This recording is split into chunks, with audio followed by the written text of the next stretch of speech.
আসসালামু আলাইকুম ভিউয়ার্স, কি অবস্থা? সবাই কেমন আছেন? আশা করি সবাই ভালো আছেন। নতুন একটা ভিডিওতে সবাইকে স্বাগত।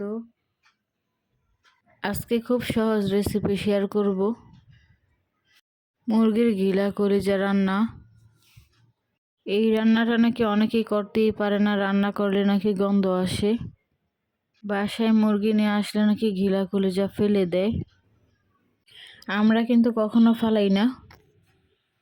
আমাদের বাসায় সবসময় মুরগির ঘিলা কলিজা এইভাবে রান্না হয়।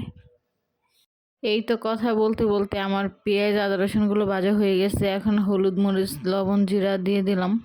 ঢাকনা দিয়ে দিব, মশলাটা কষিয়ে নিব ঢাকনা দিয়ে। এই তো আমার মশলাটা কিন্তু কষানো হয়ে গেছে। এখন মশলাটা ভালো করে নেড়ে চেড়ে দিয়ে দিলাম এলাচ দারচিনি। এলাচ দারচিনি দিয়ে আমি ঘিলা কলিজাগুলো দিয়ে দিয়েছিলাম। দিয়ে আমি ভালো করে নেড়ে চেড়ে ঢাকনা দিয়ে দিব সিদ্ধ হওয়ার জন্য। এই তো নেড়ে চেড়ে ভালো করে কষিয়ে নিব। এই তো আমার তরকারিটা কষানো হয়ে গেছে। এখন আলুগুলো দিয়ে দিব। আলুগুলো দিয়ে ভালো করে নেড়ে চেড়ে ঢাকনা দিয়ে দিব আলুগুলো সিদ্ধ হওয়ার জন্য। এই তো ভালো করে নেড়ে চেড়ে আলুগুলো সিদ্ধ করে নিব। এখন ঢাকনা দিয়ে ঢেকে দিব।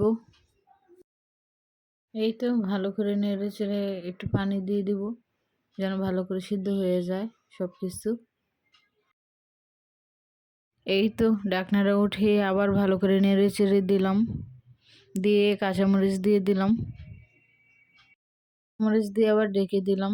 নামানোর আগে কাঁচামরিচ দিলে আসলে অনেক সুন্দর ঘ্রাণ আসে তরকারি থেকে। এই তো ঝটপট রান্না করে নিলাম আমার ঘিলা কলিজার তরকারি। এইভাবে নতুন আলু দিয়ে রান্না করলে তো আসলে তরকারিটা অনেক মজা হয় খেতে। আজকের ভিডিওটা এই পর্যন্ত। সকলে ভালো থাকবেন।